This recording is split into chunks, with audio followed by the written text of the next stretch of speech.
10ನೇ ತಾರೀಕು ಸ್ಕೂಲಲ್ಲಿ ಸರ್ಕಾರಿ ಉರ್ದು ಶಾಲೆಯಲ್ಲಿ ಒಂದಷ್ಟು 30ರಿಂದ 40 ಪೇರೆಂಟ್ಸ್ ಹೋಗ್ಬಿಟ್ಟು ಇಂಗ್ಲೀಷ್ ಟೀಚರ್ ಅವ್ರ ಮೇಲೆ ಒಂದು ಆರೋಪ ಮಾಡಿ, ಅಂದರೆ ಅವರು ಹೆಣ್ಮಕ್ಳಿಗೆ ಸ್ವಲ್ಪ ಬ್ಯಾಡ್ ಟಚ್ ಎಲ್ಲ ಮಾಡ್ತಾರೆ ಅಂಥೇಳಿ ಒಂದು ಪ್ರಕರಣ ಸಂಬಂಧಪಟ್ಟಂಗೆ ಅಲ್ಲಿ ಸ್ವಲ್ಪ ಕೇಳಿಬಿಟ್ಟು ಆಮೇಲೆ ಅವರು ಒಂದಷ್ಟು ಜನ ಸೇರಿ ಅವ್ರನ್ನ ರೋಡಲ್ಲಿ ಎಳ್ಕೊಂಡ್ಬಂದು ಚಪ್ಪಲಿ ಹಾರಾಕಿ ಎಳ್ಕೊಂಡ್ಬಂದು ಸ್ಟೇಷನ್ ತನಕ ತೊಗೊಂಬಂದಿದ್ರು. ಇದು ಇನ್ಸಿಡೆಂಟ್ ಆಗಿದ್ದು 10ನೇ ತಾರೀಕು. 10ನೇ ತಾರೀಕು ರಾತ್ರಿನೇ ಅದು ಇದು ಹೆಡ್ ಮಾಸ್ಟರ್ ದಟ್ ಸ್ಕೂಲಿನ ಹೆಡ್ ಮಾಸ್ಟರ್ ಅವ್ರು ಕೊಟ್ಟದ್ದು ಕಂಪ್ಲೇಂಟ್ ಮೇರೆಗೆ ಒಂದು ದೂರು ದಾಖಲಾಗಿತ್ತು ಇವ್ರ ಮೇಲೆ, ಟೀಚರ್ ಮೇಲೆ. ಅದಾದಮೇಲೆ 11th ಈವ್ನಿಂಗ್ ಅದೇ ಸೇಮ್ ಟೀಚರನ್ನೇ ಅದೆಲ್ಲ ಬಂದಿರೋದಕ್ಕೆ ಅವರು ಒಂದು ಕಂಪ್ಲೇಂಟ್ ಕೊಡ್ತಾರೆ, ಇಷ್ಟೆಲ್ಲ ಜನ ಅಂತ ಒಂದು 20 ಜನ ಹೆಸರು ಹಾಕಿ ಕೊಡ್ತಾರೆ. ಸೊ ಅವೆರಡೂ ಪ್ರಕರಣ 10 ಮತ್ತು 11ಕ್ಕೆ ದಾಖಲಾಗಿತ್ತು. ಟೀಚರು ಅರೆಸ್ಟ್ ಆಗಿದ್ದಾರೆ, ಅವ್ರಿಗೂ ಜೈಸಿ ಆಗಿದೆ. ಈ ಕಡೆ ಸದ್ಯಕ್ಕೆ ನಮಗೆ 3 ಜನ ಸಿಕ್ಕಿದ್ದಾರೆ. ನಾವೇನು ಮಾಡಬೇಕು, ಅದರಲ್ಲಿ ಐಡೆಂಟಿಫೈ ಮಾಡಬೇಕು. ಸದ್ಯಕ್ಕೆ ನಿನ್ನೆ ಹಿಂದೂಪರ ಸಂಘಟನೆಗಳು ಬಂದು ಕರೆ ಕೊಟ್ಟಿದ್ದರು. ಅದು ಕೂಡ ನಾವು ಅವ್ರಿಗೆ ಹೇಳಿದ್ವಿ, ನಾವು ಆ್ಯಕ್ಷನ್ ಮಾಡಿದ್ದೀವಿ. ಅಫ್ಕೋರ್ಸ್ ಯಾರು ಕಾನೂನನ್ನು ಕೈಗೆ ತೊಗೊಂಡು ಆ ಥರ ಮಾಡೋದು, ಅವ್ರು ಏನು ತಪ್ಪು ಮಾಡಿದ್ದಾರೆ ಅದ್ರ ಮೇಲೆ ಏನು ಕಂಪ್ಲೇಂಟ್ ಕೊಟ್ಟಿದ್ದಾರೆ ಅದ್ರ ಮೇಲೆ ಆ್ಯಕ್ಷನ್ ಆಗ್ತಿತ್ತು. ಬಟ್ ಅದು ಆಗಿದ್ದ ಘಟನೆ ಮಾತ್ರ ಅದು ಯಾರು ಸಹನೆ ಮಾಡದೇ ಇರುವಂಥ ಘಟನೆ. ಸೊ ಅದ್ರ ವಿರುದ್ಧನೂ ಪ್ರಕರಣ ದಾಖಲಾಗಿತ್ತು. ಮತ್ತು ನಿನ್ನೆ ಬಂದಲ್ಲಿ ನಾವು ಅವ್ರಿಗೆ ಹೇಳಿದ್ವಿ, ಹಾಗಾಗಿ ಅವರು ಸಾಂಕೇತಿಕವಾಗಿ ಮಾಡಿ ನಿನ್ನೆ ಮುಗಿಸಿದ್ದಾರೆ.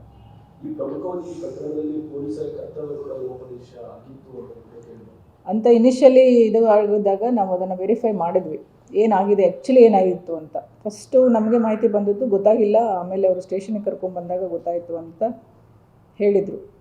ಬಟ್ ಕ್ರಾಸ್ ಚೆಕ್ ಮಾಡಿದಾಗ ಮತ್ತು ಹರಿದಾಡಿದಂಥ ವಿಡಿಯೋಗಳನ್ನು ಕೂತು ವೆರಿಫೈ ಮಾಡಿದಾಗ ನಮ್ಮ ಕಾನ್ಸ್ಟೇಬಲ್ ಅಲ್ಲಿಂದ ಪಾಸಾಗಿದ್ದಾಗಿರ್ಬೋದು ಅಥವಾ ಪ್ರೆಸೆನ್ಸ್ ಆಫ್ ಪೊಲೀಸ್ ಇತ್ತು ಅಂತ ಏನು ಹೇಳ್ತಾರೆ, ಅದು ನಮಗೆ ಮೇಲ್ನೋಟಕ್ಕೆ ಕಂಡು ಬಂದಿರೋದ್ರಿಂದ ಇಬ್ಬರು ಈ ಪ್ರಕರಣದಲ್ಲಿ ಕರ್ತವ್ಯ ಲೋಪದ ಮೇಲೆ ಅಮಾನತಾಗಿದ್ದಾರೆ. ಈಗಾಗಲೇ ಇನ್ಸ್ಪೆಕ್ಟರ್ ಅಮಾನತಾಗಿದ್ದಾರೆ, ಒಬ್ಬರು ಕಾನ್ಸ್ಟೇಬಲ್ ಹೆಡ್ ಕಾನ್ಸ್ಟೇಬಲ್ ಅಮಾನತಾಗಿದ್ದಾರೆ.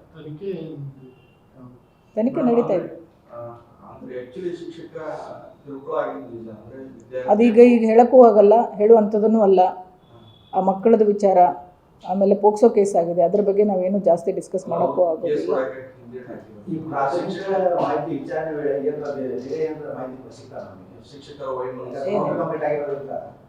ನೋಡಿ, ಆ ವೈಮನಸ್ಸು ಮತ್ತೊಂದು ಬೇರೆ. ಯಾರು ಆ ವೈಮನಸ್ಸಿಗೆ ಮಕ್ಕಳನ್ನು ಮಧ್ಯೆ ತರೋದು ಸರಿ ಅಲ್ಲ.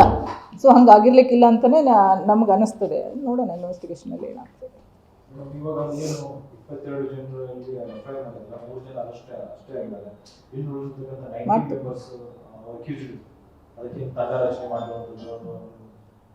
ಅದನ್ನು ನಮಗೆ ಮಾಡಕ್ಕೆ ಬಿಡಿ ಅಂತ ಹೇಳ್ತಾ ಇದ್ದೀನಿ, ದಯಮಾಡಿ. ಅದಾದಮೇಲೆ ಹೇಳ್ತೀನಿ ನಿಮ್ಗೆ ಏನಂತ.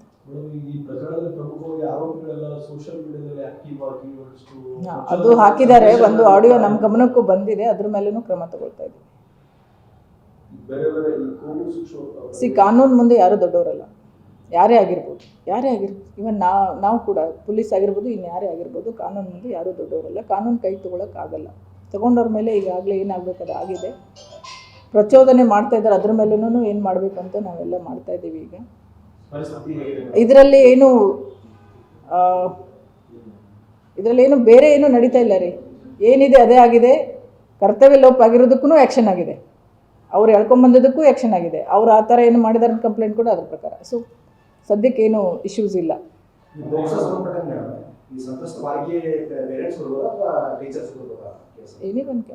ಸ್ಕೂಲಲ್ಲಿ ಆಗಿದ್ರೆ ಆರ್ಗನೈಸರ್ಸು ಕೊಡ್ಬೋದು. ಸ್ಕೂಲಿಗೆ ಸಂಬಂಧಪಟ್ಟ ಮ್ಯಾನೇಜ್ಮೆಂಟು, ಪ್ರಿನ್ಸಿಪಲು, ಮತ್ತೊಬ್ಬರು ಟೀಚರು, ಅಥವಾ ಮಕ್ಕಳು ಕೊಡೋಕ್ಕಾಗಲ್ಲ, ಮೈನರ್ಸ್ ಇರ್ತಾರೆ, ಹಾಗಾಗಿ ಪೇರೆಂಟ್ಸು ಕೊಡ್ಬೋದು. ಗಾರ್ಡಿಯನ್ನು ಕೊಡ್ಬೋದು, ಯಾರು ಕೊಡ್ಬೋದು. ಇವರೇ ಕಂಪ್ಲೇಂಟ್ ಕೊಡೋಕ್ಕೆ ಇವರೇ ಆಗಬೇಕು ಅಂತಿಲ್ಲ ರೀ, ಅಲ್ಲಿ ಸಂಬಂಧಪಟ್ಟವ್ರು ಯಾರಾದರೂ ಆಗುತ್ತೆ.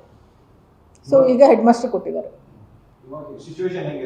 ಏನು ಸಮಸ್ಯೆ ಇಲ್ಲ, ಎಲ್ಲ ಪೀಸ್ಫುಲ್ ಆಗಿದೆ. ನಾವು ಎಲ್ಲ ಎರಡೂ ಕಡೆ ಲೀಡರ್ಸ್ ಜೊತೆನೂ ಟಚ್ಚಲ್ಲಿದ್ದೀವಿ, ಏನೂ ಪ್ರಾಬ್ಲಮ್ ಇಲ್ಲ. ನಿನ್ನೆನೂ ಕೂಡ ಎಲ್ಲ ಪೀಸ್ಫುಲ್ ಆಗಿ ಹೋಗಿದ್ದೀವಿ. ಏನ್ರಿ ನೋಡಿ, ಸಿರಿಯಾ ಸಂಸ್ಕೃತಿ ಅಂತ ನಾವು ಹಂಗೆ ಅನ್ನೋಕ್ಕಾಗಲ್ಲ. ಸಮ್ಟೈಮ್ಸ್ ಏನು ಮಾಡ್ತಾರೆ, ಈ ಥರ ಆದಾಗ ಸಡನ್ನಾಗಿ ಹೊಡಿಯೋದು ಮಾಡೋದು, ಮಾರಲ್ ಪೊಲೀಸಿಂಗ್ ಅಂತಾರೆ ಅದಕ್ಕೆ, ಆ ಥರ ಮಾಡ್ತಾರೆ. ಮಾಡಬಾರ್ದಂತ ಗೊತ್ತಿದ್ದು ಮಾಡ್ತಾರೆ. ಮಾಡಿದ್ದಕ್ಕೆ ಈಗ ಆ್ಯಕ್ಷನ್ ಆಗಿದೆ.